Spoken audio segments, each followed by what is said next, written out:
জনগণনায় কোনো ভারতীয় সমস্যা হবে না বলে আশ্বাস দিয়েছেন মুখ্যমন্ত্রী। বীরভূমে একটা ত্রুটি হয়েছিল আগের সরকারের আমলে, একজন ভারতীয়কে বাংলাদেশে পাঠিয়ে দেওয়া হয়েছিল। আমাদেরও সতর্ক থাকতে হবে যাতে একজন ভারতীয় সমস্যায় না পড়েন।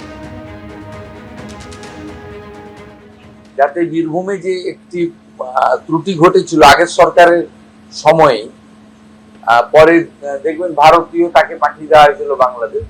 আমাদেরও লক্ষ্য রাখতে হবে যাতে একজনও ভারতীয় যাতে এটার অসুবিধায় না পড়ে। আবার যারা অনুপ্রবেশকারী তাদেরকে যেতে হবে, তারা এখানে থাকবে না, তাদেরকে আমরা খাওয়াতে পারবো না, তাদের রাখতে পারবো না, পরিষ্কার কথা।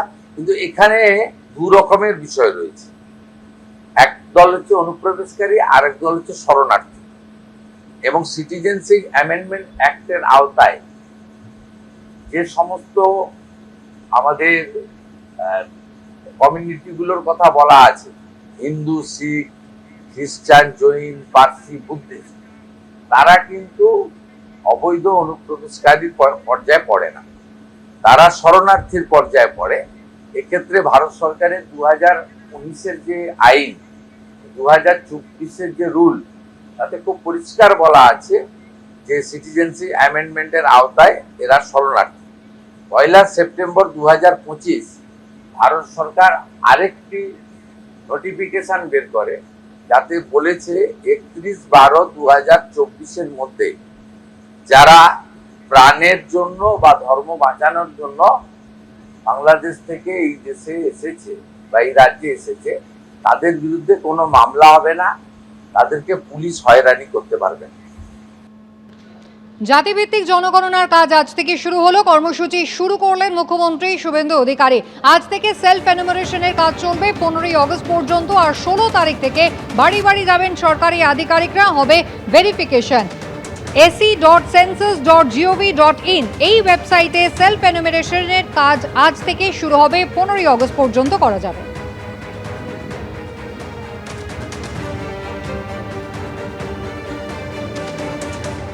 100% ডিজিটাল সেন্সাস হচ্ছে। আমি রাজ্যের মুখ্যমন্ত্রী হিসেবে নিজে করলাম, আমি গোটা রাজ্যের জনগণকে এই কাজে সেন্সাস কর্মীদের সহযোগিতা করার জন্য আপনাদের কাছে আবেদন করছি।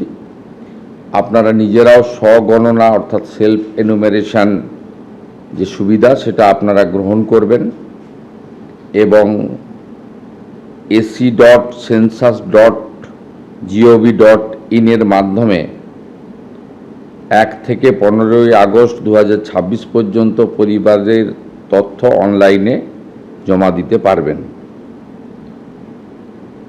এই তথ্য সম্পূর্ণ গোপনীয়, আইনগতভাবে সুরক্ষিত, শুধুমাত্র পরিসংখ্যান, পরিকল্পনা ও উন্নয়নের জন্য ব্যবহৃত হবে। ব্যক্তিগত তথ্য প্রকাশ বা অপব্যবহার করার সুযোগ এক্ষেত্রে নেই। এই যে ব্যাপক একটি অভিযান, যা আমাদের সংবিধান স্বীকৃত এবং এটি 16তম আদমশুমারি। এবারের ট্যাগলাইন হচ্ছে, স্লোগান হচ্ছে জনগণের জনকল্যাণ। এই কর্মসূচির সফলতা প্রার্থনা করি। এবিপি আনন্দ, এগিয়ে থাকে, এগিয়ে রাখে।